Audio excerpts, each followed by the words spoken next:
시작하기 전에 먼저 마태복음 1장 11절 12절을 같이 봉독하고 시작하겠습니다. 마태복음 1장 11절 12절.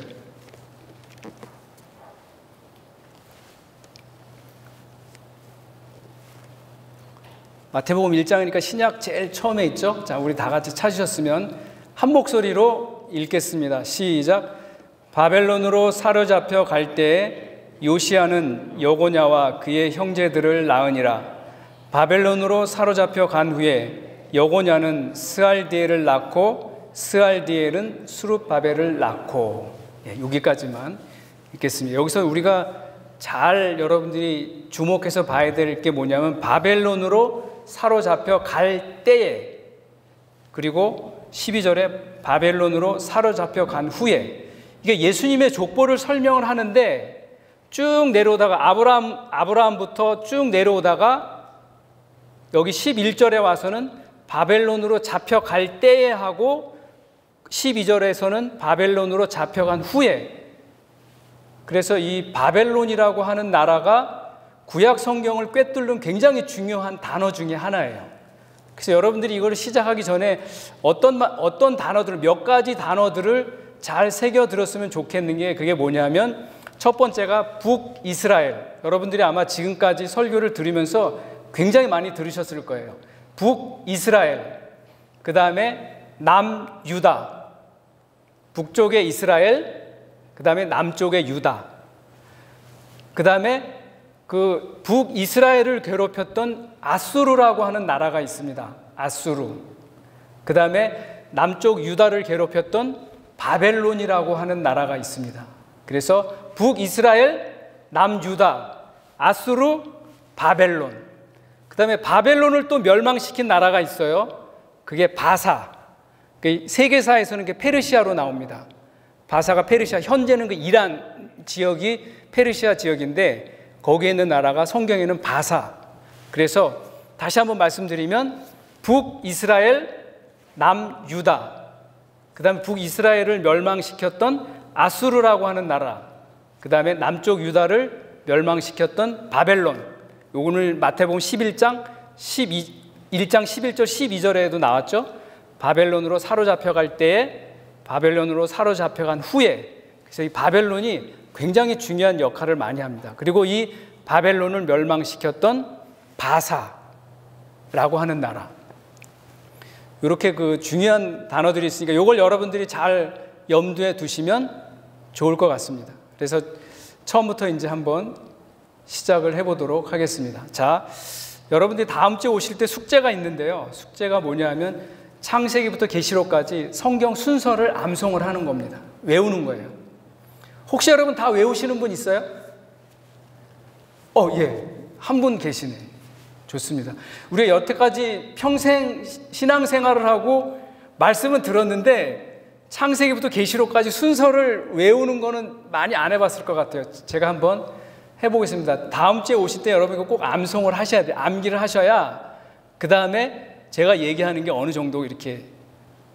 그래서 신앙생활을 오래 했는데 디도서, 그러면 이게 디도가 뭐지? 이렇게, 이게 구약인가 신약인가 이게 찾을 때 막, 예를 들어서 마태복음 하면은 창세기부터 찾는 사람들도 있어요. 신앙생활을 오래 해도.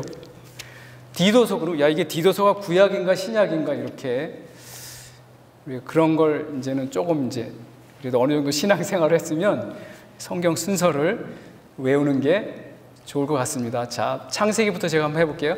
창세기, 출애굽기, 레위기, 민수기, 신명기, 그 다음에 여호수아, 사사기, 룻기, 사무엘상, 사무엘하, 열왕기상하, 역대기상하, 에스라, 느헤미야, 에스더, 욥기, 시편, 잠언, 전도서, 아가서, 이사야, 예레미야, 에스겔, 다니엘, 호세아, 요엘, 아모스, 오바댜, 요나, 미가, 나훔, 하박국, 스바냐, 학개, 스가랴, 말라기. 이렇게 해서 구약은 창세기부터 말라기까지 39권으로 되어 있습니다. 특별히 그 끝에 나오는 호세아서부터는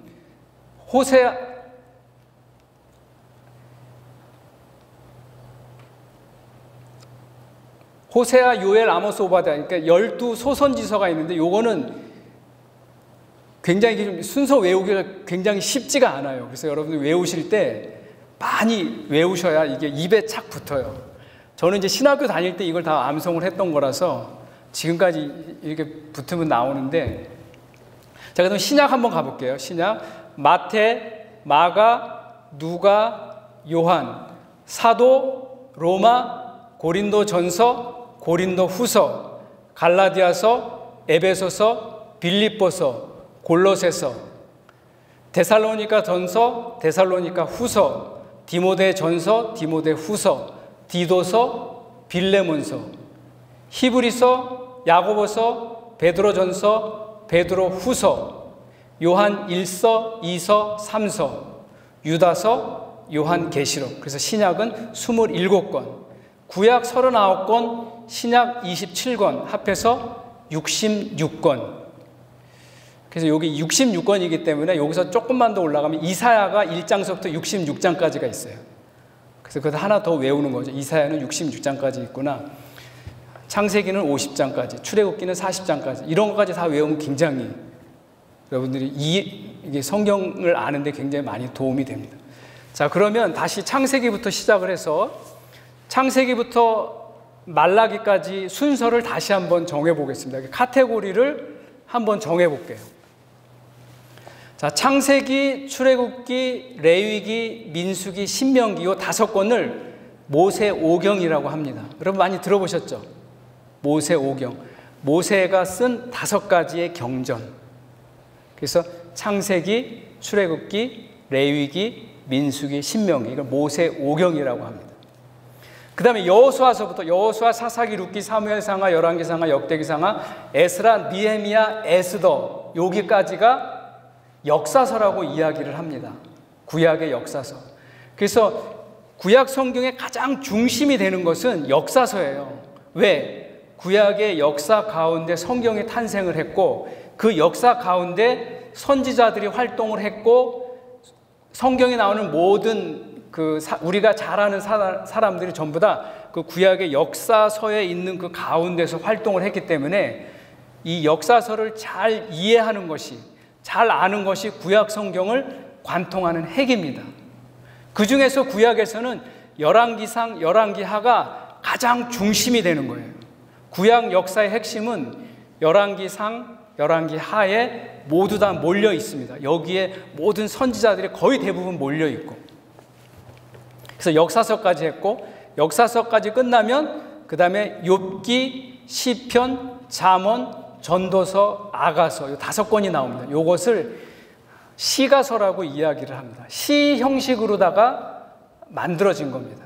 제가 이따가 그 구약 성경 원전을 제가 보여드리지만 이게 구약 성경 원전이거든요. 현재 이스라엘 사람들이 쓰고 있는 언어로다가 구약 성경이 쓰여졌는데 이 히브리어 원전을 보면 욥기, 시편, 잠언, 전도서, 아가서가 시의 형식으로, 문답 형식으로 주고받고 하는 식으로다가 기록이 돼 있어요.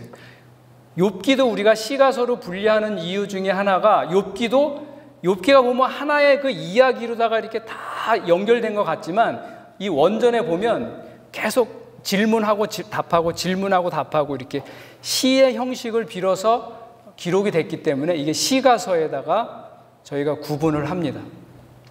그 다음에 아가서까지 끝나고 나면 이번에는 대선지자, 소선지자 이렇게 나옵니다. 대선지서, 소선지서. 그래서 이사야, 예레미야, 예레미야, 에스겔, 다니엘 이 4명. 예레미야하고 예레미야, 에가는 예레미야가 쓴 애가, 슬플 애자, 노래 가자, 슬픈 노래라는 뜻입니다.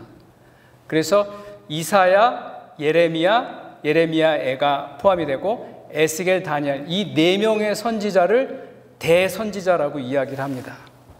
이 대선지자는 사람들이 키가 크거나 몸집이 커서 대선지자가 아니라 여러분 성경을 보시면 이사야, 예레미야, 에스겔, 다니엘이 구약 성경 중에 성경 장수가 굉장히 많아요.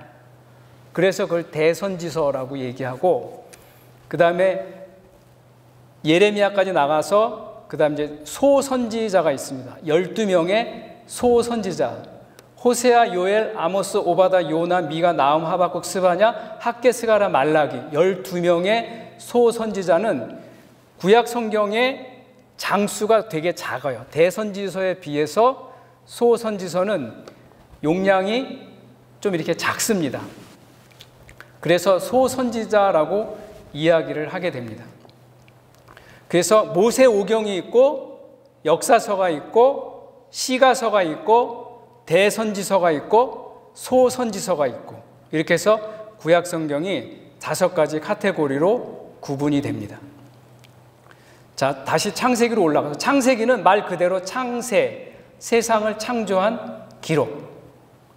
그래서 여기 창세기의 중심 인물은 우리가 잘 아는 아브라함. 하나님께서 아브라함에게 계속해서 약속을 주십니다. 내가 너에게 젖과 꿀이 흐르는 가나안 땅을 주겠다고 약속을 합니다. 아브라함은 그게 뭔지 몰랐지만 처음에 뭔지 몰랐지만 내가 젖과 꿀이 흐르는 가나안 땅을 얻겠구나라고 생각을 하고 있었어요. 그래서 창세기 50장에서는 창세기 50장 마지막 장에 가면 아브라함의 후손인 야곱이 70명의 자기 가족들을 이끌고 애굽으로 내려가는 것으로 해서 창세기가 끝이 납니다. 그래서 출애굽기에서는 야곱이 70명의 자기 식솔들을 데리고 애굽 땅에, 그 애굽 땅이 지금 현재 이집트입니다.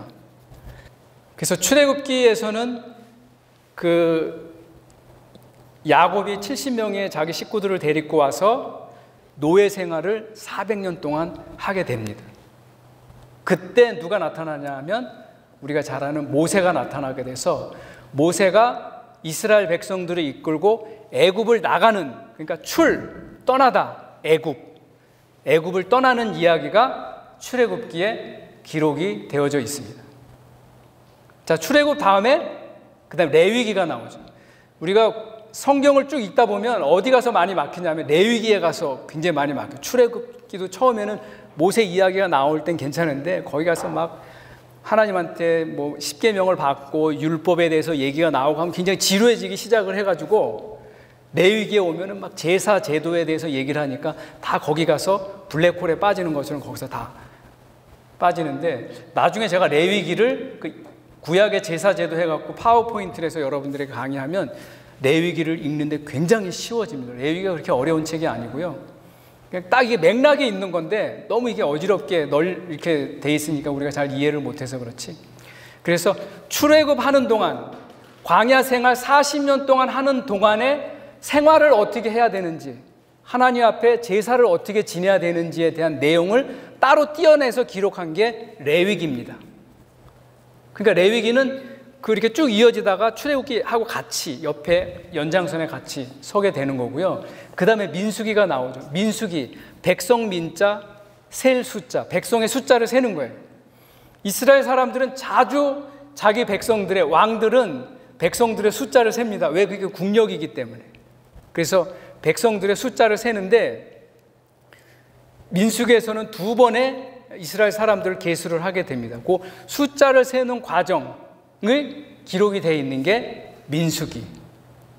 그래서 민수기가, 출애굽기가 우리가 기록이 될 때는 이스라엘 사람들이 출애굽에서, 애굽에서 나와서 출애굽기에 왔을 때 그 출애굽기가 끝나는 시점까지는 11달째의 기록이 출애굽기에 기록이 되어 있는 거고요. 민수기로 넘어가면 그때서부터 광야 40년의 생활이 온전하게 기록이 된 게 민수기. 그래서 민수기 마지막 장에 가면 모세가 이스라엘 백성들을 데리고 어디까지 가냐면 가나안 땅이 바로 눈앞에 보이는 모압 땅에까지 모압 평지까지 도착을 한 게 민수기까지의 기록입니다. 그래서 민수기에서 그 모압 평지에서 모세가 이스라엘 사람들을 모아놓은 것까지가 민수기의 기록이고, 신명기로 넘어가게 되면 신자가 하나님 신자예요.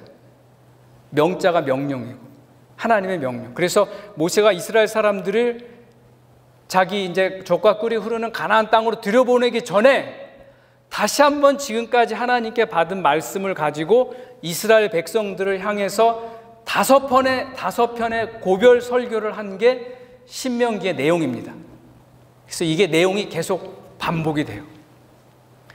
제일 중요한 게 신명기에서 6장 4절 이스라엘에 들으라 우리 하나님 여호와는 오직 하나님 여호와시니 너는 마음을 다하고 성품을 다하고 뜻을 다하여 내 하나님 여호와를 사랑하라. 이런 말로 시작을 해가지고 그게 가장 중요한 말씀을 하면서 5번의 고별 설교를 하는 게 신명기. 그 신명기까지 와서 모세는 가나안 땅에 들어오지 못하고 모세의 후계자 누가 그 뒤를 받아서 오죠?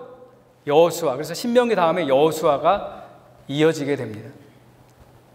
그래서 여호수아서로 이어지면서 이제 그 여호수아서는 전체가 여호수아가 이스라엘 사람들을 전부 다 가나안 땅에까지 들어가서 12지파에게 땅을 다 배분을 합니다. 땅을 다 배분을 하고 거기서 살다 보니까 원래 기존의 가나안 땅에 있던 7 족속들이 있어요. 그 7 족속들하고 계속해서 전쟁이 일어납니다. 전쟁이 일어날 때 그때마다 누가 나와서 도와주냐면 사사들이 이스라엘의 각 지파에서 사사 1명씩이 나왔는데 그 사사들이 그 지파를 도와주는 것의 내용이 바로 사사기의 내용입니다. 자, 그 다음에 사사기 다음에 뭐가 있죠? 룻기가 있습니다. 사사기 다음에 룻기가 있는데 이 룻기는 뭐냐면 장수가 굉장히 작지만 이게 굉장히 중요해요. 사사시대, 특별히 기드온이라고 하는 이 사사시대 때 있었던 일을 기록을 한 건데 이스라엘에 엘리멜렉이라고 하는 사람이 있었어요. 엘리멜렉의 부인인 나오미, 첫째 아들이 말론, 둘째 아들이 기련, 이 4명의 이스라엘 사람이 이스라엘에 흉년이 나니까 모압 지방으로 이사를 갔습니다. 모압 지방으로 이사를 갔는데 엘리멜렉이 죽고 큰아들 기론 죽고 둘째 아들 말론, 기론과 말론 죽고 3사람이 죽고 누구만 나오냐면 나오미만 남습니다. 근데 기론하고 말론이 죽기 전에 이 나오미가 자기 며느리를 얻었는데 그 모압 여인인 룻과 오르바를 얻게 돼요. 거기 룻이라는 이름이 거기서 나오는 거예요. 그래서 자기 2 아들이 죽었으니까 자기 며느리들한테 너희가 이제는 더 이상 바랄 게 없으니까 내가 어떻게 하겠니? 너희 집으로 돌아가도 좋다라고 했는데 오르바는 돌아갔어요. 근데 룻은 아닙니다. 저는 어머님을 끝까지 따라가겠습니다. 그래가지고 이 나오미가 이 룻을 그 당시 그 모압 지방에서 가장 유력한 유대인인 보아스하고 재혼을 시키는 데 성공을 합니다. 그 이야기가 룻에 나오는 이야기인데 그래서 마태복음에 보면 예수님의 족보를 설명하다가 보아스는 룻에게서 오벳을 낳고 오벳은 이새를 낳고 이새는 다윗 왕을 낳느니라. 그래서 이 보아스하고 룻에게서 예수님의 족보에 이 룻과 보아스가 예수님의 족보에 있다는 것을 구약에서 설명하기 위해서 예수님의 족보에 굉장히 중요한 역할을 한 사람이기 때문에 이 룻은 따로 띄어서 한 권의 성경으로 만들어서 기록이 됐어요. 굉장히 중요한 사람들이고 중요한 성경이죠. 내용은 굉장히 짧지만 그 다음에 룻기 다음에 사무엘 상하가 나옵니다. 사무엘 상하에서는 우리가 잘 아는 대로 사무엘에 대한 이야기가 나옵니다.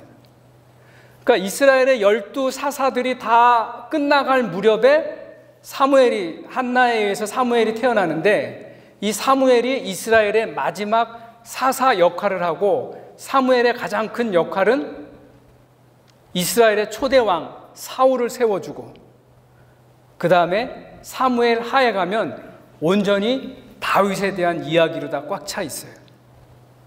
그래서 이스라엘이 창세기부터 시작해서 사무엘 하까지 오면 다윗 처음에 초대 왕 사울 왕부터 2대 왕 다윗 왕까지가 사무엘상 사무엘하 이렇게 나누어서 기록이 되어 있습니다. 여기까지는 굉장히 쉬워요. 굉장히 쉬운 편에 속해요. 창세기부터 사무엘하까지는 이제 한 줄로 쭉 이렇게 내려오게 됩니다. 따라오기도 쉬운데 자 사무엘상하 다음에 그 다음에 뭐가 나오죠? 열왕기 상 열왕기 하가 나옵니다. 열왕기 상하는 어떻게 되어 있냐면 아까 제가 서두에도 말씀을 드렸지만 구약의 가장 중요한 베이스 기둥이 되는 게 열왕기 상하다고 말씀을 드렸습니다. 자, 열왕기 상하에는 어떤 이야기가 기록이 되어 있냐면 솔로몬이 죽고 나서 솔로몬의 아들 르호보암이 남쪽으로 내려가서 유다 지파하고 베냐민 지파를 데리고 나와서 남유다 왕국이 되고요. 그 다음에 솔로몬의 부하였던 여로보암이 나머지 10지파를 데리고 북쪽으로 가서 이스라엘을 만듭니다. 그래서 북이스라엘, 남유다 해가지고 분열 왕국이 시작이 되게 됩니다. 그래서 솔로몬 때까지는 한 줄 루다가 잘 오다가 솔로몬 이후에 이스라엘이 남쪽과 북쪽으로 나눠져서 북이스라엘은 209년 동안, 그래서 209년 동안 유지가 되고요. 209년 동안 유지가 되면서 9번의 왕조가 바뀝니다. 그러니까 여러분 그 열왕기 상하, 역대기 상하를 읽어보면 그 북쪽 이스라엘은 굉장히 이게 악한 아합이라든가 시므리, 오므리 이런 악한 왕들은 다 북이스라엘 사람들이었었어요. 그 중에 선한 사람들은 전부 다 남쪽 유다. 예수님도 유다 지파에서 오는 거기 때문에 하나님께서 특별히 유다 지파를 더 많이 사랑하셨던 것 같아요. 그래서 북쪽 이스라엘은 209년 동안 9번의 왕조가 바뀌면서 이게 계속 반역을 하면서 왕조가 9번이 바뀌면서 19명의 왕들이 통치를 하게 됩니다. 그리고 남쪽 유다에서는 다윗 왕조가 딱 하나예요. 딱 하나 왕조에 20명의 왕들이 바뀌면서 350년 동안 통치를 하게 됩니다. 그래서 열왕기 상하는 이 북쪽에 이스라엘 왕이 나오다가 남쪽 유다의 왕이 나오고 이게 서로 번갈아 가면서 계속해서 기록이 된 게 열왕기 상, 열왕기 하입니다. 그러다가 북쪽 이스라엘은 아까 누구한테 멸망을 했다 그랬죠? 아수르에게 멸망을 하게 됩니다. 그게 예수님이 오시기 전에 722년 전에 북쪽 이스라엘은 아수르에게 멸망을 하게 됩니다. 그게 209년 동안 유지가 되다가, 그러니까는 분열 왕국이 된 게 예수님 오시기 930년 전이고 209년 동안 유지하다 722년에 북이스라엘에게 멸망을 하게 됩니다. 그래서 북이스라엘을 침략한 그 아수르는 혼합 민족 정책을 썼어요. 그래서 이스라엘 사람들을 다 자기 나라 사람들하고 결혼하고 막 이런 걸 써가지고 다 혼혈을 만들어지게 된 거예요. 그래서 북이스라엘 사람들이 나중에 신약 시대에 오게 되면 그 사마리아에 있었던 사람들이 원래 유대인들이 굉장히 무시하고 그 사람들을 사람 취급도 하지 않게 됩니다. 그게 왜 그러냐면 아수르는 혼혈 정책을 썼기 때문에 원래 유대인의 정체성을 다 잃었다 그래갖고 그 북쪽 이스라엘 사람들을 무시하게 된 거예요. 그래서 북쪽 이스라엘의 수도가 사마리아, 남쪽 유다의 수도는 예루살렘. 그래서 신약에 보면 선한 사마리아인이라고 하는 비유가 나오죠. 이게 선한 사마리아인을 요새 말로 얘기하면 착한 깡패 이런 뜻이에요. 착한 강도 이런 뜻이라고. 그러니까 그만큼 사마리아 사람들은 선할 수가 없는데 그 중에서 우리가 선하다라고 이야기를 하게 될 만큼 그 사마리아, 북이스라엘 사람들을 정통 유대인들은 무시하게 됐었던 원인이 그때서부터 이어져 내려오게 된 겁니다. 남쪽 유다는 930년 분열 왕국이 되면서 350년 동안 이어지다가 르호보암부터 호세아 왕까지 20명의 왕들이 계속 유지해 오다가 바벨론에게 멸망을 하게 됩니다. 그게 기원전 예수님이 오시기 전에 587년, 예수님 오시기 전에 587년 전에 바벨론에게 남쪽 유다가 멸망을 하게 됩니다. 그래서 남쪽 유다가 바벨론에게 멸망하고 나서 이스라엘에서 왕족, 귀족 이런 사람들이 다 바벨론으로 포로로 끌려가게 되는 거예요. 아까 우리가 처음에 시작할 때 마태복음 1장 11절 12절을 읽었잖아요. 바벨론으로 갈 때, 바벨론으로 간 후에, 잡혀간 후에, 요게 그 이야기가 여기서 이제 이루어지게 되는 거죠. 자, 그러면 열왕기 상하하고 열왕기 상하 다음에 역대기 상하가 나오죠. 이 역대기 상하는 조금만 있다가 이야기하고요. 그 다음에 에스라, 느헤미야, 에스더 이렇게 나옵니다. 에스라, 느헤미야, 에스더는 이것도 조금만 뒤로 밀어서 그 다음에 대선지서, 소선지서가 나옵니다. 에스라, 느헤미야 다음에 대선지서 이사야, 예레미야 나오고 그 다음에 소선지서 호세아, 요엘, 아모스, 오바다 이렇게 쭉 나오는데, 이스라엘이 솔로몬 때 분열 왕국이 되면서부터는 어떻게 보면 이 사람들이 점점 망해가는 시기였었어요. 그 시간이 남쪽 유다는 350년이 걸린 거고 북이스라엘은 209년이 걸린 거예요. 그 기간 동안에 하나님께서 대선지자, 소선지자를 보내서 북이스라엘하고 남쪽 유다의 선지자를 보내서 너희들 이렇게 하면 하나님한테 망한다라고 한 말씀을 기록한 게 이사야, 예레미야 애가 에스겔, 다니엘, 그 다음에 호세아, 요엘, 아모스, 오바다, 요나, 미가, 나훔, 하박국, 스바냐, 학개스가라, 말라기. 요게 열왕기 상하에 있었던 그 이스라엘을 향해서 하나님이 선지자를 보내서 너희들 이렇게 하면 망한다라고 했던 사람들이 대선지자, 소선지자입니다. 여기까지 이해가 되시나요? 자, 그리고 여기서 조금만 더 복잡하게 하면 이제부터 좀 한번 잘 들어보세요. 그러면 이스라엘이 멸망하기 전하고 멸망한 후에 활동한 선지자들이 있었을 거 아니에요.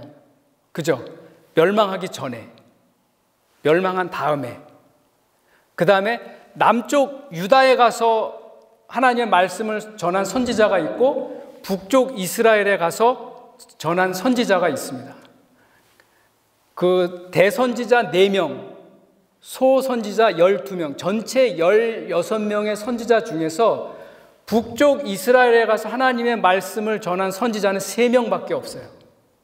아모스, 호세야, 요나, 요 3사람. 그럼 16명에서 13명은 다 어디? 남쪽 유다에 대해서 하나님의 말씀을 전한 거예요. 그러고 보면 하나님이 정말 하나님의 말씀을 안 듣고 반역을 일삼는 북이스라엘 사람들에게는 선지자들을 3명만 배치를 했고, 그래도 하나님의 말씀을 잘 들었던 사람들에게는 13명의 선지자들은 유다를 향해서 하나님의 말씀을 전하게 했습니다. 그래서 북쪽에서는 호세야, 아모스, 요나, 그리고 우리 요나서에 보면 특별히 요나가 다른 선지자들은 가서 말씀을 전하라 그러면 다 가서 열심히 말씀을 전했는데 유독 요나는 도망하려고 했습니다. 왜 그랬을까요? 요나가 하나님이 보내신 데는 어디냐면 북이스라엘에 멸망케 한 아수르라고 하는 나라가 있는데 이 아수르의 수도인 니느웨에 가서 너는 하나님의 말씀을 전하라 이렇게 이야기를 한 거예요. 요나 입장에서는 자기가 평생에 아수르에게 침공을 당하고 그렇게 어렵게 살았는데, 아니 그 사람들한테 가서 그 사람을 회개시켜서 하나님 앞에 돌아오게 하라고, 이게 도대체 말이 되나? 이렇게 해서 요나는 그 니느웨로 가지 않고 니느웨 반대쪽으로, 제가 나중에 지도를 가지고 설명을 할 때 보시면 아시겠지만 정반대쪽으로, 지금의 스페인 쪽으로 가려고 했었던 것을 알 수가 있어요. 호세야, 아모스, 요나는 북이스라엘, 그 다음에 요엘, 스바냐, 미가, 나훔, 하박국, 스가랴, 요 선지자하고 이사야 선지자는 이스라엘이 멸망하기 전에 남쪽 유다를 향해서 하나님의 말씀을 전한 사람이에요. 그러니까 여기서 구분이 돼야 될 게, 이스라엘이 멸망하기 전에 선지자하고 멸망한 후에 선지자가 다릅니다. 그래서 멸망하기 전에 호세야, 아모스, 요나는 북이스라엘에 가서 하나님의 말씀을 전했던 선지자고, 그 다음에 요엘, 오바댜, 미가, 나훔, 하박국, 스바냐, 요 선지자들은 남쪽 유다에 와서, 유다에서 하나님의 말씀을 전했는데 이스라엘이 멸망하기 전에 말씀을 전했던 선지자. 구분은 되시죠? 열왕기 상하하고 나서 역대기 상하하고 에스라, 느헤미야, 에스더는 뒤로 미뤘잖아요. 자, 그러면 다시 이제 어디로 가냐면 역대기 상하로 가겠습니다. 열왕기 상하는, 이 열왕기 상하가 언제 기록이 되냐면 이스라엘이 바벨론에게 멸망하고 나서 바벨론으로 끌려간 상태에서, 바벨론에서 열왕기 상하가 기록이 됩니다. 왜 그때 기록을 했을까? 여러분, 그 사건은 열왕기 상하 그 왕이 통치하는 그때 일어났지만 그때 선지자들이나 이걸 기록한 사람이 그때 기록한 게 아니에요. 시간이 지나서 기록을 합니다. 그래서 그때가 언제냐면 열왕기 상하를 기록할 때가 바벨론으로 포로로 잡혀갔을 때에 이스라엘 사람들이 그걸 기록을 하는 거죠. 그리고 역대기 상하는 바벨론으로 포로로 잡혀간 다음에 이 바벨론이 또 누구한테 멸망을 한다 그랬죠? 바사에게 멸망을 하죠. 그래서 바사에게 멸망을 해서 다시 바벨론에 잡혀있던 유대인들이 어디로 가게 돼요? 바사까지 가게 돼요. 바사, 페르시아에 갔던 사람들이 돌아오기 시작을 합니다. 그래서 돌아오기 시작한 유대인들이 모여서 기록을 한 게 역대기 상하. 그래서 이스라엘 사람들에게는 선민의식이 있었어요. 선민의식이 뭐냐면 딱 한마디로 얘기하면 하나님을 믿는 백성은 절대 망하지 않는다. 이게 선민의식이에요. 그러니까 그 사람들이 굉장한 자부심이 있었어요. 하나님을 믿는 사람들은 절대 망하지 않는다. 그런데 바벨론에게 멸망을 해서 포로로 바벨론에 끌려가니까 하나님의 말씀이 자기네들한테 틀리잖아요. 이게 지금 망했잖아요. 하나님 믿는 백성이 망하지 않는데. 그래서 그 사람들이 충격을 받은 거예요. 아, 이게 도대체 어떻게 된 일인가? 우리가 하나님의 말씀을 잘 지키지 못했구나. 그래서 이 열왕기 상하에는 굉장히 단호하게 율법을 잘 지키고 하나님의 말씀을 지키고 하는 걸 내용을 중심으로다가 그 율법에 대해서 굉장히 강하게 기록을 한 게 열왕기 상하를 그렇게 기록을 합니다. 역대기 상하는 포로에서 돌아오고 난 후에 돌아와서 보니까 정말 하나님의 은혜가 아니고서는 이런 일이 없었겠다. 그래서 이제 우리가 하나님 앞에 예배를 잘 드려야 되겠구나. 그래서 역대기 상하는 예배 중심으로, 제사장을 중심으로 그 사람들의 삶을 중심으로 다시 기록을 합니다. 그래서 남쪽에 있는 선한 왕들의 이야기인 남쪽 유다에 있던 왕들의 이야기를 기록하면서 특별히 어떤 부분에 신경을 쓰냐 하면 제사장, 예배 이런 것에 관심을 가져가지고 역대기를 다시 기록하게 됩니다. 그래서 열왕기 상하하고 역대기 상하는 어느 부분 겹치지만 역대기 상하에는 열왕기 상하에 있었던 북이스라엘에 대한 왕들의 이야기가 없고 남쪽 유다에 대한 왕들의 이야기로 기록이 되게 됩니다. 그게 열왕기 상하, 역대기 상하하고 가장 큰 차이점이에요. 자, 역대기 상하 다음에 에스라, 느헤미야, 에스더가 나오죠. 자, 에스라는 누구였냐면 이스라엘에서 율법 학자였습니다. 율법 학자였는데 바벨론에서 포로로 잡혀갔다가 다시 돌아오게 되는데 세 번에 나누어서 이스라엘로 돌아오게 됩니다. 바사에서. 그래서 그것을 우리가 그 성경에 있는 전문 용어로 얘기하면 1차 포로 기환, 2차 포로 기환, 3차 포로 기환 이렇게 해서 1차, 2차, 3차로 나누어서 그 바사에 있던 포로로 잡혀갔던 사람들이 다시 이스라엘로 돌아오게 되는데 첫 번째 돌아오게 되는 사람이 오늘 아까 마태복음 1장 12절에 마지막에 누가 나오죠? 수룹바벨이 나오죠. 수룹바벨. 그래서 포로로 잡혀갔던 사람 중에 첫 번째로 온 사람이 수룹바벨이 지도자가 돼가지고 이스라엘 사람들을 데리고 와서 이스라엘에 와서 무엇을 하냐면 성전 재건을 시작을 합니다. 왜? 성전이 다 무너지고 아무것도 없었어요. 멸망하니까 이 사람들이 와서 아수르도 그렇고 바벨론도 그렇고 다 왕궁을 다 무너뜨려 놨기 때문에 성전도 다 망가졌어요. 아무것도 없는 상태에서 수룹바벨이 이스라엘 사람들을 데리고 와서 성전을 재건하기 시작을 합니다. 근데 성전을 재건하는 중에 이걸 반대하는 사람들이 있었어요. 이걸 반대하는 사람들 때문에 성전 재건이 중단이 되게 됩니다. 그때 이스라엘에 대해서 하나님이 또 선지자를 보냅니다. 그래서 12 소선지서 중에서 마지막 3명 남은 학개, 스가랴, 말라기 이 3사람이 남아있는데, 학개하고 스가랴를 그때 성전 재건하다가 성전 재건이 멈췄을 때 학개하고 스가랴를 선지자를 보내서 이스라엘 사람들을 독려합니다. 그래서 우리가 건축헌금할 때 대부분 그 인용하는 성구가 학개, 너희는 산에 올라가서 나무를 가지고 와서 성전을 건축하라라고 하는 그 이야기가 학개에 쓰여진 이유가 바로 그런 이야기입니다. 두 번째로 이스라엘 왔을 때 그때 지도자가 누구냐면 바로 에스라입니다. 에스라가 아까 제가 말씀드린 대로 율법학자예요. 그 율법학자이기 때문에 이스라엘 백성들을 하나님의 말씀으로 다시 정신교육을 재교육을 했습니다. 그래서 스룹바벨이 와서 성전을 짓고 에스라가 그 다음에 와서 이스라엘 사람들을 말씀으로 무장을 하고, 그 다음에 또 한 명이 남았죠. 에스라, 느헤미야, 에스더.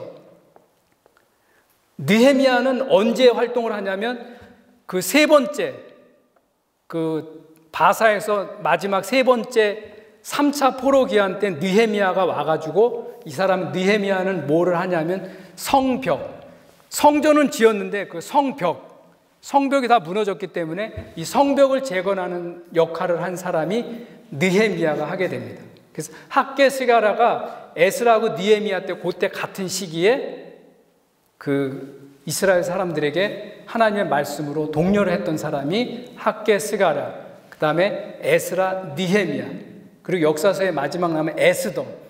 이 에스더는 누구냐면, 잘 보세요. 유다 사람들이 바벨론에 멸망해서 바벨론으로 갔죠. 바벨론이 바사에게 멸망하니까 바사로 끌려갔죠. 그래서 이 바사에 유대인들이 굉장히 많이 있었어요. 70년 동안 거기서 자녀를 낳고 살았을 거 아니에요.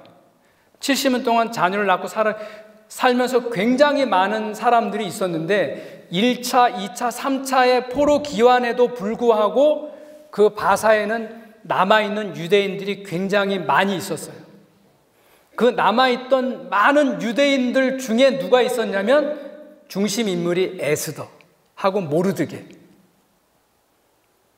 아시죠? 그래서 에스더를 가장 잘 도와준 모르드게가 나옵니다. 그래서 그 에스더의 내용은 하만이라고 하는 사람이 유대인들을 죽이려고 계략을 짜잖아요. 그래서 거의 죽게 되었는데 에스더가 죽으면 죽으리라. 그때 에스더의 남편이 아하수에로 왕이죠. 그게 세계사에는 크세르크세스라 그래서 페르시아 왕 중에 크세르크세스 왕이 있어요. 여러분, 성경의 모든 이야기는 세계사에 다 들어있어요. 단지 우리가 그걸 잘 캐치를 못해서 그렇지 세계 역사 속에 다 들어있어요. 크세르크세스 왕이 성경에는 아하수에로 왕으로 돼 있고 그 아하수에로 왕의 부인이 에스더였었어요. 그래서 유대인들이 거기서 에스더 때문에 살아남아 있었고, 지금도 다니엘의 무덤은 그쪽 바사의 다니엘의 무덤은 거기에 있습니다. 그래서 거기에 남은 유대인들에게 하나님의 말씀과 같이 살아갔던 사람이 에스더하고 다니엘이었던 것을 알 수가 있습니다. 자, 이렇게 되면 에스라까지 해가지고 나머지 그 대선지자하고 소선지자 있는데, 제가 특별히 소선지자만 이야기하고 대선지자는 아직 이야기를 안 했습니다. 그래서 대선지자가 누구냐면 이사야, 예레미야, 에스겔, 다니엘. 그 다니엘은 아까 얘기했죠.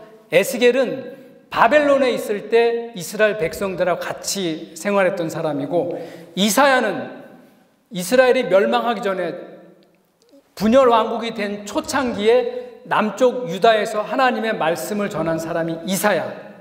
예레미야는 이스라엘이 딱 남쪽 유다가 멸망한 후에 예레미야가 이스라엘 백성에게 하나님 말씀을 전한 거예요. 그래서 예레미야 애가는 1장 1절이 그렇게 시작되잖아요. 슬프다 이성이여.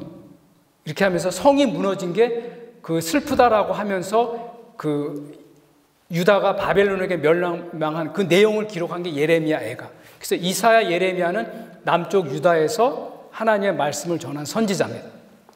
이렇게 되면 네 네 명의 대선지자하고 소선지자 다 말씀을 드렸고 여호수아부터 에스더까지 이스라엘 역사에 대해서 다 얘기했는데 열왕기 상하를 중심으로 해가지고 포로 이전, 멸망하기 전, 멸망하기 후에, 그리고 그때 멸망할 그 즈음에 하나님께서 선지자를 보내서 이스라엘 사람들에게 하나님의 말씀을 전했던 사람이 대선지자, 소선지자였는데 그 대선지자, 소선지자가 북이스라엘에 가서 말했던 선지자, 남유다에 가서 말했던 선지자, 이렇게 해가지고 제가 구분을 해서 말씀을 드렸습니다.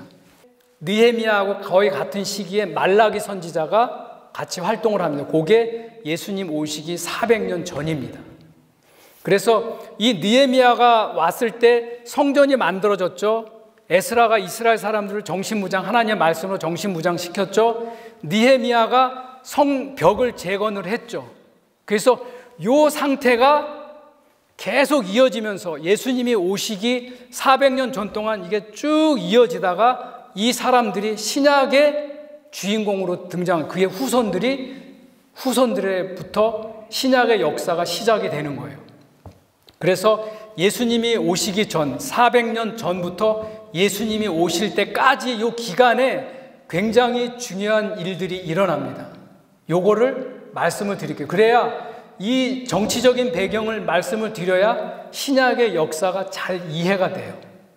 그래서 우리는 보통 신약하고 구약하고 굉장히 떨어졌다고 생각을 하는데 신약하고 구약은 굉장히 밀접하게 관련이 돼 있습니다. 그래서 예수님이 오시기 전 400년 전, 예수님이 오실 때까지 이 400년 기간 동안을 그 신학 용어로다가 신구약 중간사 이렇게 얘기하고 또 어떻게 얘기하면 종교적 암흑기라고 이야기를 합니다. 왜 종교적 암흑기라고 얘기하냐? 이 400년 동안에는 더 이상 하나님이 아무 선지자도 보내지 않았어요. 그때 특별한 하나님의 말씀도 없었어요. 그냥 하나님이 침묵하면서 400년을 지나왔기 때문에 종교적 암흑기라고 이야기를 합니다. 자, 그러면 400년 전 말라기야하고 느헤미야 선지자가 활동했던 그 시대가 지나면서 어떤 일이 벌어지게 되냐면 그 말라기야하고 느헤미야가 활동했던 시대의 그 중동 지역, 이스라엘 지역을 지배했던 나라가 바사라고 하는 나라입니다. 페르시아. 자, 이 페르시아는 누구에게 또 멸망을 하게 되냐면 여러분이 잘 아실 거예요. 알렉산더 아시죠? 이름은 들어서만 아실 거예요. 근데 이때 그 페르시아를 멸망시킨 사람이 알렉산더 대왕이에요. 이 알렉산더는 그리스에서 태어났습니다. 그리스 사람들은 어떤 언어를 쓰냐면 헬라어를 씁니다. 헬라어, 그리스어. 그때 당시에 그리스 사람들을 중심으로 해갖고 헬라 문화가 점점 퍼져나가려고 할 무렵에 알렉산더 대왕이 유럽 전체를 정복을 하고 그 다음에 동쪽을 정복을 하러, 동방 쪽을 정복하려 가다가 인도 쪽까지 가서 인도에서 갑자기 알렉산더가 돌아오게 됩니다. 그래서 인도에서 아마 병을 얻었던 것 같아요. 돌아와서 얼마 되지 않아서 알렉산더는 바로 죽게 됩니다. 알렉산더가 그 중동 지역, 이스라엘 지역하고 아시아까지 다 정복을 하게 되는데 이게 신약 역사상 엄청나게 중요한 일이 이때 일어나요. 그게 뭐냐면 알렉산더는 자기가 정복한 나라들은 전부 다 헬라어를 쓰게 했어요. 강제적으로. 그래서 알렉산더가 정복한 나라의 곳곳에다가 이 알렉산더를 기념하기 위해서 도시 이름을 알렉산드리아라고 하는 도시를 만들기 시작을 했어요. 그게 70군데를 만들었는데 그 중에 하나가 이집트의 지금 현재도 이름이 알렉산드리아입니다. 그래서 알렉산더 대왕이 다니면서 그 이스라엘을 중심으로 하고 그쪽 유럽 그쪽 전체 근동 지역하고 유럽 전체를 헬라어를 쓰게 했기 때문에 헬레니즘 문화가 그때 알렉산더 대왕 때 탄생을 하게 된 거예요. 언어를 통일시켜 놨습니다. 헬라어만 쓰도록. 그래서 구약 시대에는 이스라엘 사람들이 히브리어를 썼어요. 그래서 여기 구약 성경 원전을 보면 전부 다 히브리어로다가 성경이 기록이 됐는데 신약 성경은 헬라어로다가 기록이 되게 됩니다. 헬라어로 다 기록이 되는데 그 기반을 누가 마련을 했냐면 이 알렉산더가. 자기는 그런 일을 하는지 몰랐죠. 자기가 그거를 다 정벌 하면서 아, 내가 이렇게 해가지고 나중에 신약시대 사람이 신약 성경을 쓰게 한, 전혀 그런 게 아니라 이 사람은 그거 모르고 한 거예요. 정벌만 하러 다녔는데, 근데 역사적으로 시간이 지나고 보니까 이 알렉산더가 굉장히 중요한 일을 하게 된 거죠. 그 알렉산더가 돌아와가지고 금방 죽게 되자 그 다음 자기 후계자를 지정해 놓지도 못하고 죽게 됐어요. 죽게 되니까 그 부하들 중에서 서로 왕이 되겠다고 해서 가장 세력이 있던 프톨레미, 아마 이 최근에 우리 이진우 목사님이 많이 얘기했죠. 프톨레미 왕조 들었죠? 그 다음에 셀류커스, 프톨레미하고 셀류커스 이 두 사람이 알렉산더 대왕의 가장 부하 중에서 가장 세력이 있었던 사람이에요. 그래서 둘이 서로 왕권을 차지하다가 휴전을 하면서 일단 흩어졌는데, 프톨레미는 이집트로 내려가서 이집트 지역을 점령해서 이집트 지역을 장악을 하고 있었고, 셀류커스는 바벨론으로 가서 바벨론을 중심으로 해가지고 세력을 형성하고 있었어요. 그러니까 그 중간에 낀 이스라엘은 프톨레미하고 셀류커스하고 굉장히 영향력을 많이 받게 되는 그런 상황에 놓이게 된 거예요. 이 프톨레미도 그 자기가 그 통치를 하면서 굉장히 중요한 일을 하나를 하게 되는데, 이 프톨레미 2세 때, 프톨레미 왕조 중에서 프톨레미 두 번째 왕 중에 이 프톨레미 왕 2세가 그 이집트에 있는, 아까 제가 말씀드린 이집트의 알렉산드리아라고 하는 도시에서 구약 성경을 헬라어로다가 번역하는 일을 합니다. 이스라엘에서 각 지파마다 학자들을 6명씩을 불렀습니다. 그 12지파에서 6명씩 부르니까 72명이죠.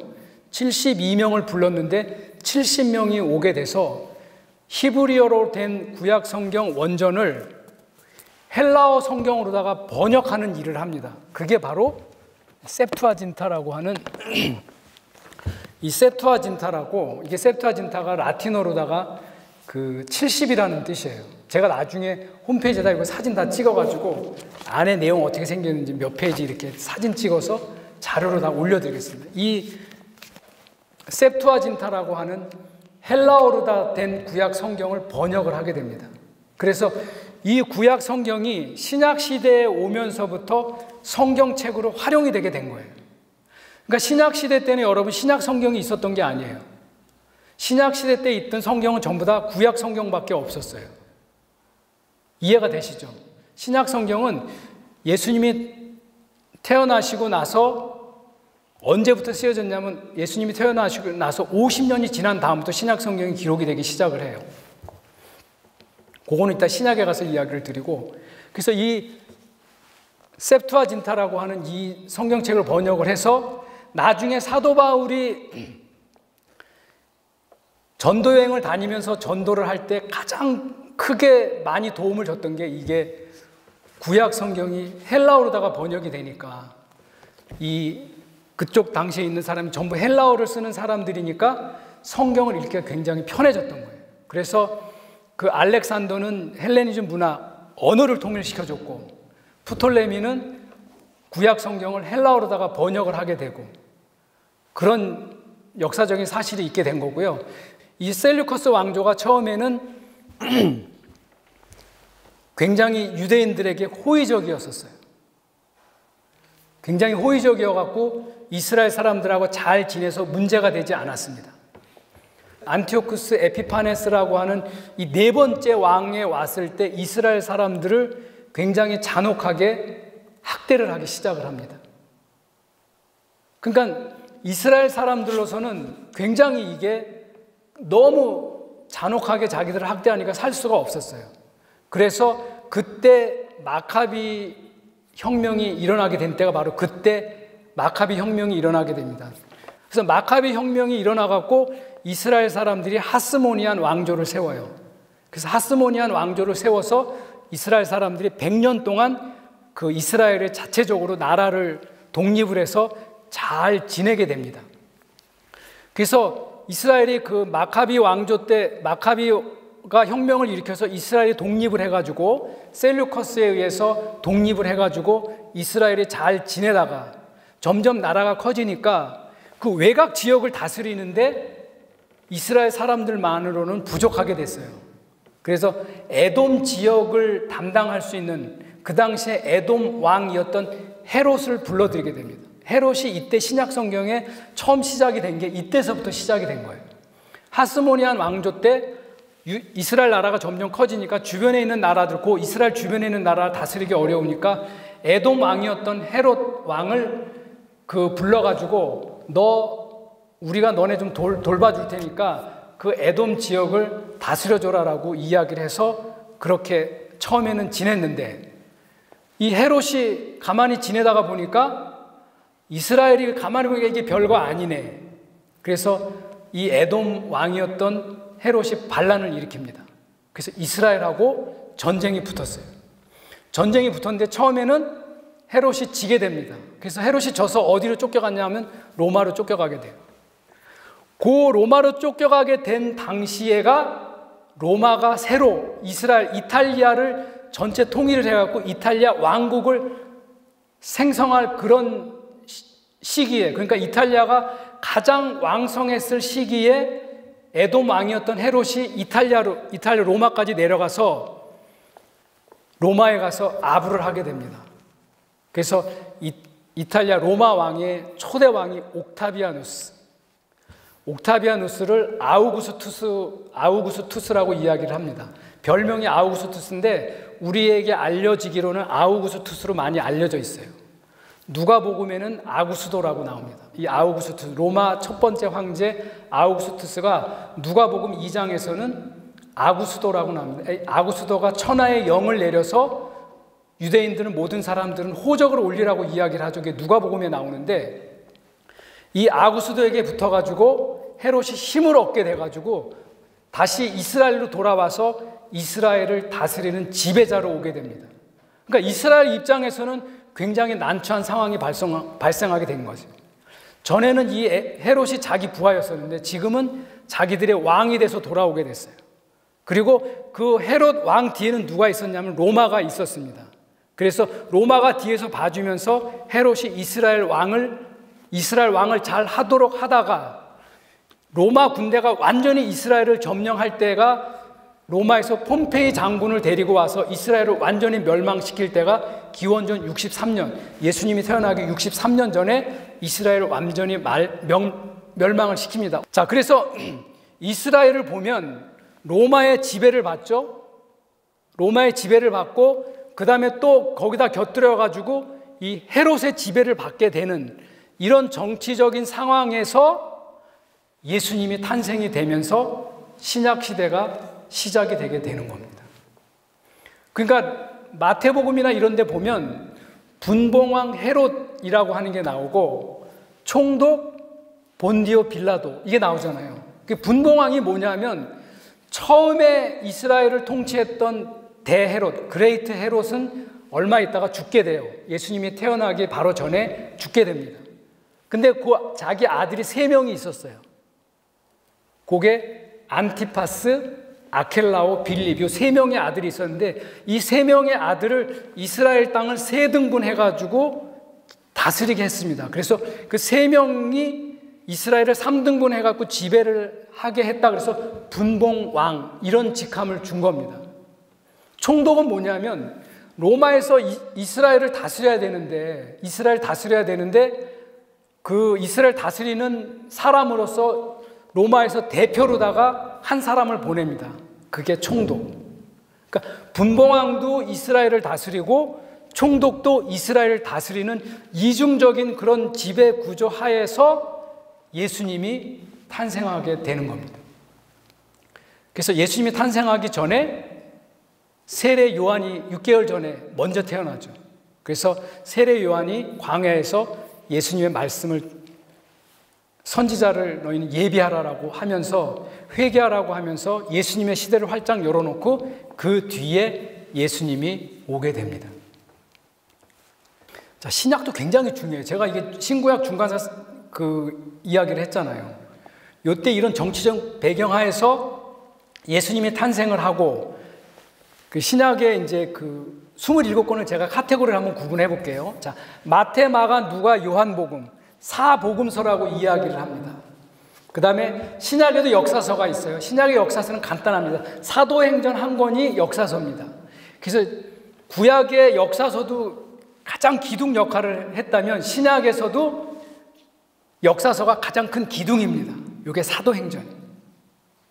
그 다음에 사도행전 뒤에 나온 로마서, 고린도전서, 고린도후서, 갈라디아서, 에베소서, 빌립보서, 골로새서, 데살로니가 전서, 데살로니가 후서, 디모데전서, 디모데후서, 디도서, 빌레몬서, 이게 13권이에요. 13권이 바울 서신이라 그래가지고 사도 바울이 로마서는 로마 교회에 쓴 편지, 고린도 전서는 고린도 교회에 쓴 첫 번째 편지, 고린도 후서는 두 번째 편지, 갈라디아서는 갈라디아 교회, 에베소서는 에베소 교회, 이런 식으로 해서 사도 바울이 편지를 쓴 게 바울 서신서, 서신서라고 이야기를 합니다. 그래서 그리고 빌레몬서가 끝나면 다시 히브리, 야고보, 베드로전서, 베드로후서, 요한 1, 2, 3서, 유다계시록, 유다서까지가 공동 서신이라고 합니다. 바울 서신, 이번에는 공동 서신. 자, 바울 서신은 우리가 편지를 쓸 때 아무개에게 이렇게 편지를 쓰잖아요. 편지를 쓰면 반드시 받는 사람을 먼저 이렇게 쓰잖아요. 뭐 사랑하는 아무개야 받아보아라 하고 그 편지를 받는 사람을 쓰는데, 이 공동 서신은 누구를 특정하게 지목하지 않고 그 대상이 굉장히 광범위한 하나님을 믿는 사람들에 대해서 썼기 때문에 공동 서신이라고 이야기를 합니다. 그 중에 특별히 야고보서는 흩어져 있는 12지파에게 문안하노니라고 하면서 ht어져 있는 12지파 이렇게 특별하게 지정을 하고, 나머지는 대부분 다 흩어져 있는 여러 교회들에게, 그 다음에 이제 히브리서 같은 경우는 그렇게 특별한 그거 없이 그 구약의 제사 제도를 신약적으로 그걸 풀이를 해갖고 계속해서 이렇게 기록을 하게 됩니다. 자, 다시 마태복음부터 오면 마태, 마가, 누가복음, 요한복음이 사복음서지만 마태, 마가, 누가는 공관복음이라고 이야기를 합니다. 특별히 사복음서 중에서 공관복음, 공통될 공자, 관, 볼관자, 공통적인 관점에서 마태, 마가, 누가는 공통된 관점에서 기록을 했다고. 공통된 관점이 뭐냐? 예수님의 사역이라고 하는 공통된 관점에서 기록을 했다. 그래서 공관복음이라고 합니다. 그런데 쓴 뉘앙스는 조금씩 달라요. 마태복음은 예수님을 유대인의 왕으로 묘사를 합니다. 그래서 마태복음 1장 1절이 아브라함과 다윗의 자손 예수 그리스도의 세계라. 그래서 다윗이라고 하는 이스라엘의 가장 위대한 왕을 언급을 하면서 예수님은 왕으로 오셨다라는 그런 논점으로다가 기록을 하게 됩니다. 마가복음은 하나님의 아들 예수 그리스도 복음의 시작이라. 마가복음 1장 1절이 하나님의 아들 예수 그리스도 복음의 시작이라. 그래서 예수님은 하나님의 아들로 오셨다라고 하는 관점라는 그런 주제를 가지고 마가복음이 기록을 하게 됩니다. 누가복음은, 자, 마태복음은 왕으로 오신 예수님, 마가복음은 하나님의 아들로 오신 예수님, 누가복음은 이게 조금 길어요. 우리 중에 이루어진 사실에 대하여 해가지고 마가복음 쭉 길면서 데오빌로 가카에게 자기가 눈으로 보고 확실한 것을, 이 증거를 데오빌로 가카라고 하는 사람한테 내가 자세히 써 보낸다. 왜? 당신이 그렇게 하면 지금까지 배운 것을, 확실한 것을 더 확실한 것에 가기 위해서 내가 이 누가복음을 기록한다라고 하면서 쭉 내려가면 어떤 관점으로 쓰냐면 사람의 아들로 오신 예수님, 왕으로 오신 예수님, 하나님의 아들로 오신 예수님, 사람의 아들로 오신 예수님. 그래서 누가복음에는 그 마리아하고 요셉이 예수님이 태어났는데 굉장히 누추한 마구간에서 태어난 것을 기록을 하게 됩니다. 마태복음에서도 예수님이 탄생하는 장면이 있는데 그래서 마태복음에 있는 예수님이 태어나는 장면은 동방박사들이 오잖아요. 동방 박사들이 와갖고 유대인의 왕으로 나시니가 어디 계시냐라고 물어봐갖고 이스라엘이 깜짝 놀라죠. 그때 헤롯이 내가 이스라엘의 왕인데 나 말고 또 누가 왕이 있어 해갖고 제일 놀란 사람이 헤롯. 그래서 동방 박사가 돌아간 다음에 몇 살 아래로 다 죽이라 그러죠? 2살 아래로 다 죽이라 그래요. 예.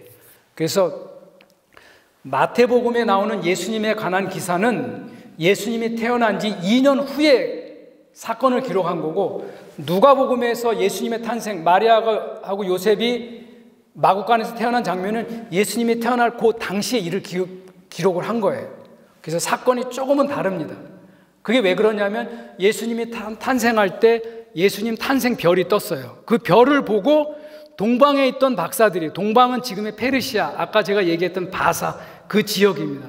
그 지역에 있던 별을 연구하는 동방 박사가 예수님 탄생별이 떴다.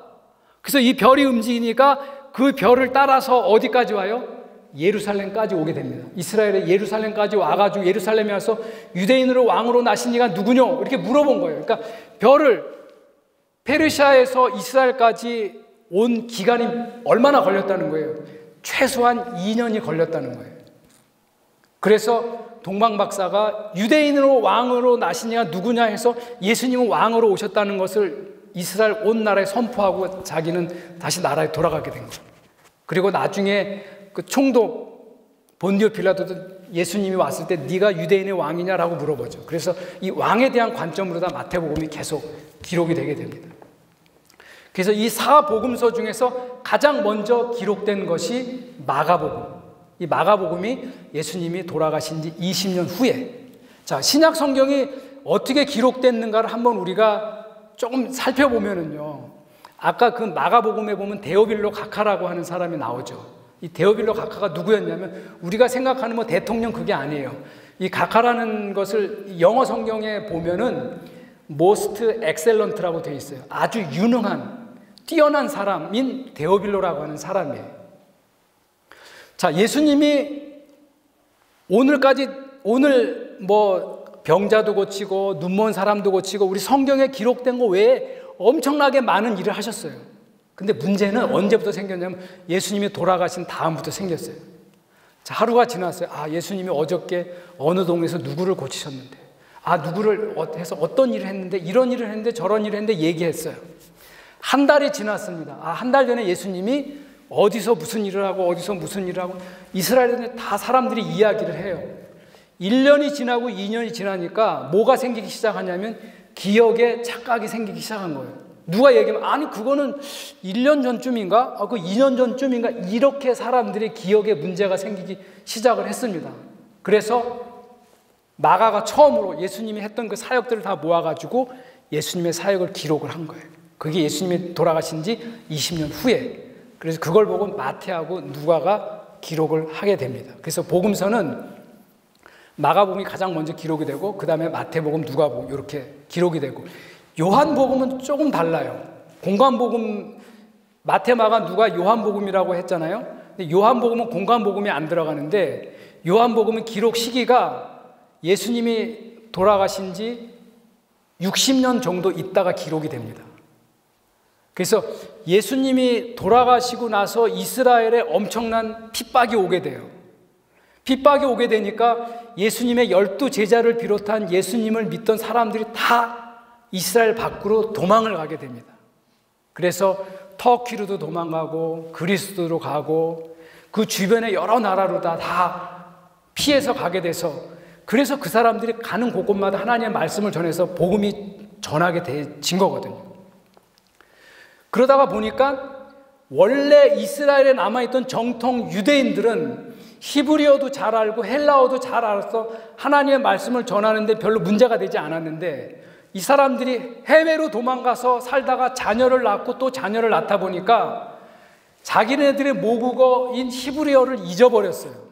그래서 자기들이 잘 아는 그 당시 헬라를 지배했던 헬라 문화에 의해서 헬라어만 알게 되니까 구약 성경을 잘 모르니까 요한이 그때 그 유대인 2세들을 위해서, 외국에 나가 있는 유대인 2세들을 위해서 요한복음을 기록을 하게 됩니다. 그래서 이 요한복음 1장 1절이 태초에 말씀이 계시니라, 이 말씀이 하나님과 함께 계셨으니 이 말씀은 곧 하나님이시니라. 그가 태초에 하나님과 함께 계셨고 만물이 그로 말미암아 지은 바 되었을 때 지으신 것이 하나도 그가 없이는 된 것이 없느니라. 그래서 예수님은 생명으로 오셨다.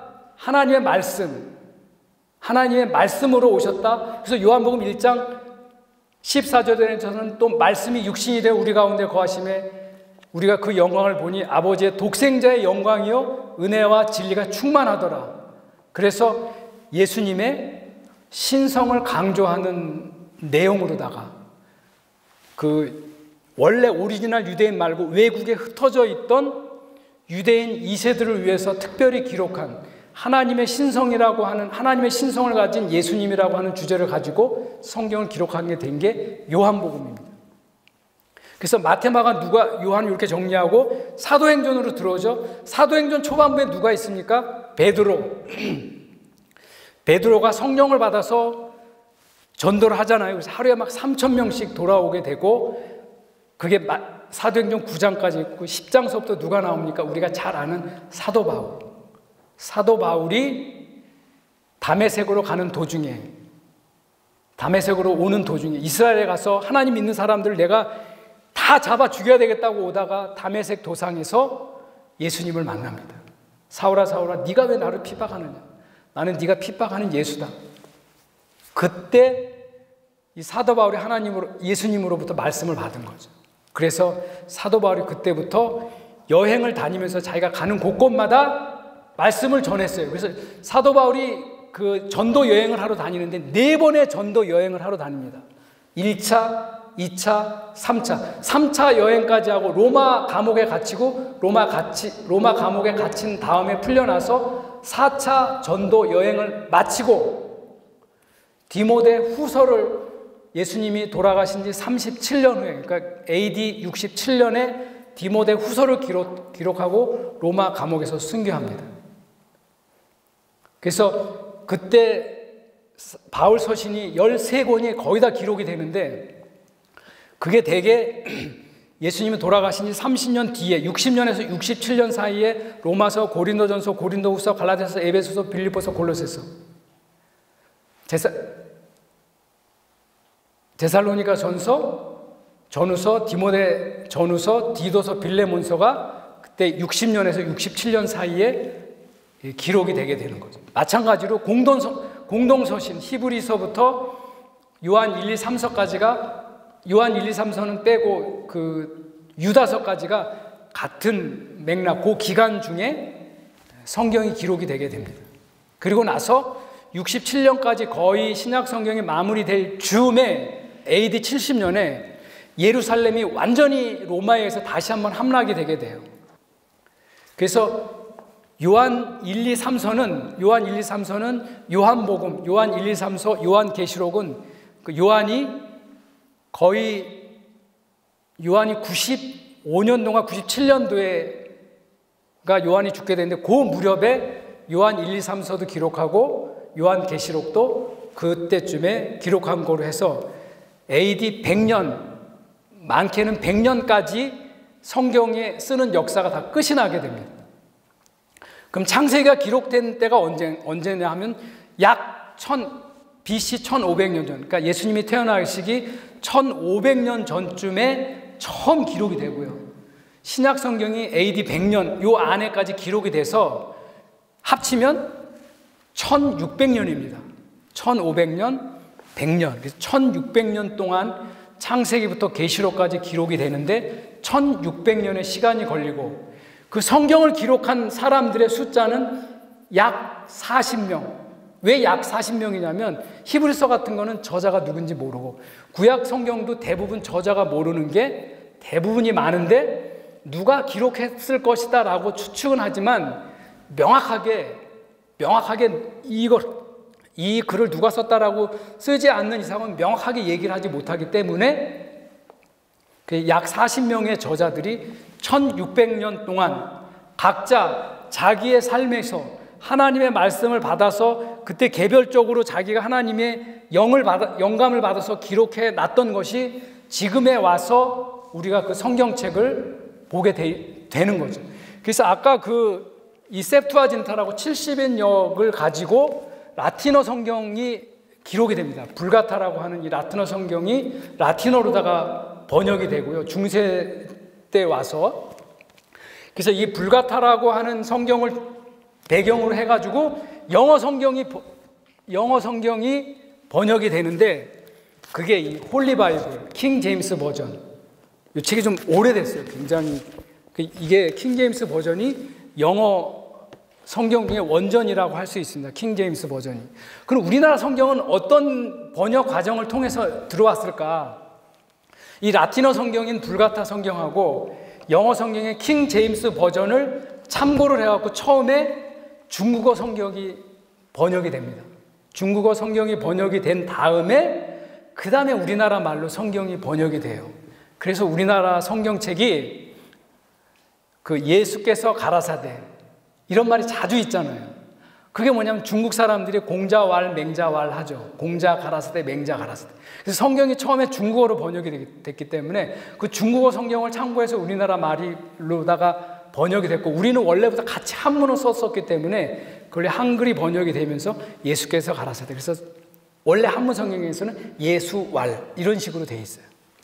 이게 신약 성경 헬라어로 쓰여진 신약 성경 원전이에요. 이게 신약 성경 원전인데 여기 뭐라고 써 있냐면 그러니까 이게 나중에 독일 사람인 네슬하고 알란트라고 하는 사람이 이 번역을 하는데 그러니까 개정판을 내는데 굉장히 많이 참여를 해가지고 이게 28판짜리 독일에서 발행이 된 건데 28판 네슬 알란트 판 신약 원전인데 여기 뭐라고 써 있냐면 노붐 테스타멘툼 그라제라고 되어 있습니다.